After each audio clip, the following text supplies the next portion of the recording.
Hi అందరికీ welcome back to మన education. మన ఎడ్యుకేషన్లో ఈరోజు వచ్చేసి సైన్స్ అండి, జీవశాస్త్రం మీద క్వశ్చన్ అండ్ ఆన్సర్స్ చూద్దాము. సో ఫస్ట్ క్వశ్చన్ వచ్చేసి బయాలజీ అన్న పదాన్ని మొదటగా ప్రవేశపెట్టింది ఎవరు ప్రవేశపెట్టారు అంటే ఆన్సర్ వచ్చేసి లామార్క్. ఎవరంటే లామార్క్. సెకండ్ క్వశ్చన్, బయాలజీ అన్న పదం ఏ భాషకు చెందింది బయాలజీ అనే పదం అంటే గ్రీకు భాషకు చెందింది. జీవశాస్త్రం గురించి లిఖిత రూపంలో మొదటిసారిగా ఎవరి నుంచి లభించింది అని అంటే అరిస్టాటిల్. ఆన్సర్ వచ్చేసి అరిస్టాటిల్. 16వ శతాబ్దంలో ఎవరి పరిశోధనల వల్ల జీవశాస్త్రం పునర్జీవనం పొందింది అని అంటే ఎవరి వల్ల పునర్జీవనం పొందింది అని అంటే విలియం హల్వే. నెక్స్ట్ వెషాలియస్. వెషాలియస్. ఈ క్రింది ఈ ప్రక్రియ వల్ల తక్కువ కాలం ఎక్కువ ఆహారాన్ని ఇచ్చే మొక్కలను, వ్యాధి ప్రతిరోధకం కలిగిన మొక్కలను ఉత్పత్తి చేయవచ్చు. ఏంటిది ఆన్సరు అంటే ఫోర్త్ వన్. ఫస్ట్ అండ్ 3 అంటే సంకరణం మరియు పునరాస్థాపకం వలన ప్రతిరోధకం కలిగిన మొక్కలు జరుగుతుంటాయి. కోళ్ళు ఇతర జంతువుల పిండాభివృద్ధి గురించి మొదట వర్ణించిన శాస్త్రవేత్త ఎవరు శాస్త్రవేత్త అని అంటే అరిస్టాటిల్. జలాలలోనూ రక్తంలోనూ దంతాలు పాచిలోను ప్రేగులలోని ద్రవాలయందు మల విసర్జనలో వివిధ రకాల సూక్ష్మజీవులను కనుగొన్నది ఎవరు కనుగొన్నారు అని అంటే లివెన్ హుక్. ఎవరు అంటే లివెన్ హుక్. వర్ణనాత్మక అధ్యయనం నుండి జీవశాస్త్ర స్థాయిని ప్రయోగ పఠన స్థాయికి చేర్చిన శాస్త్రవేత్త ఎవరు అని అంటే విలియం హర్వే. ఎవరు అంటే William Harvey.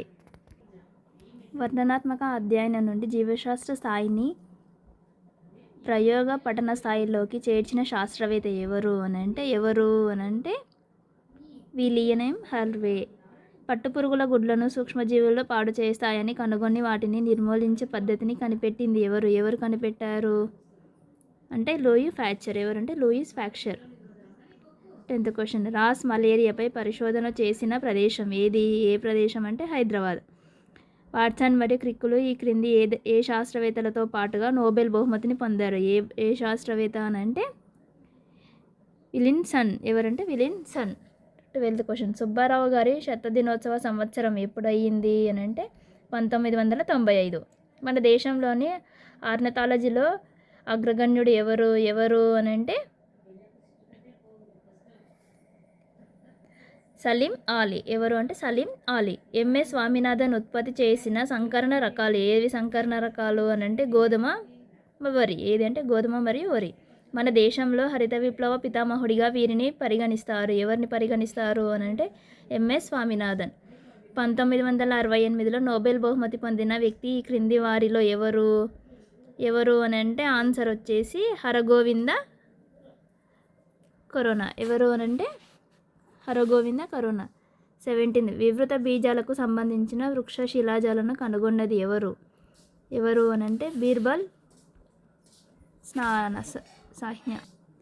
Sir TS Venkatraman ఈ మొక్క మధ్య సంకరణం గావించిన చెరుకును అభివృద్ధి పరిచారు. ఏది ఆ మొక్కలు అని అంటే చెరుకు జొన్న. వృక్షాల ఆధునిక పిండోత్పత్తి శాస్త్ర పితామహుడు ఎవరు అని అంటే పంచనన్ మహేశ్వరి. పరిస్థానిక ఫలదీకరణంను ప్రవేశపెట్టింది ఎవరు ప్రవేశపెట్టారు అని అంటే పంచనన్ మహేశ్వరి. ఇంపీరియల్ క్రేన్ బ్రీసింగ్ స్టేషన్ అధిపతి ఎవరు అని అంటే వెంకట్రామన్. ఎవరు అని అంటే వెంకట్రామన్. ప్లేగు వ్యాధి నివారణకు వాడే ఔషధము ఏది? ఏ ఔషధాన్ని వాడతాము ప్లేగు వ్యాధికి అని అంటే టెట్రాసైక్లిన్ను వాడతాం. వన్యమృగ సంరక్షణార్థం ఇచ్చే పాల్గేట్ బహుమానం పొందిన శాస్త్రవేత్త ఎవరు ఆ శాస్త్రవేత్త అని అంటే సలీం ఆలీ. నెక్స్ట్, జన్యువును కృత్రిమంగా ల్యాబొరేటరీలో సంక్షేపణ జరిపిన శాస్త్రవేత్త ఎవరు ఆ శాస్త్రవేత్త అని అంటే హరగోవింద్ కరోనా. నెక్స్ట్, రబీస్ వ్యాధి నయం చేయడానికి చికిత్స విధానాన్ని కనుగొన్న శాస్త్రజ్ఞుడు ఎవరు కనుగొన్నారు అని అంటే లూయిస్ ఫ్యాక్చర్. William Harvey. ఎవరు అని అంటే ఎక్కడి నుంచి విలియం హర్వే అంటే బ్రిటిష్ వైద్యుడు. ఆంథోనీ వాన్ లివెన్ హుక్ అంటే ఎవరు అని అంటే డచ్చి శాస్త్రవేత్త. జీవశాస్త్ర పితామహుడు ఎవరు జీవశాస్త్ర పితామహుడు? అరిస్టాటిల్.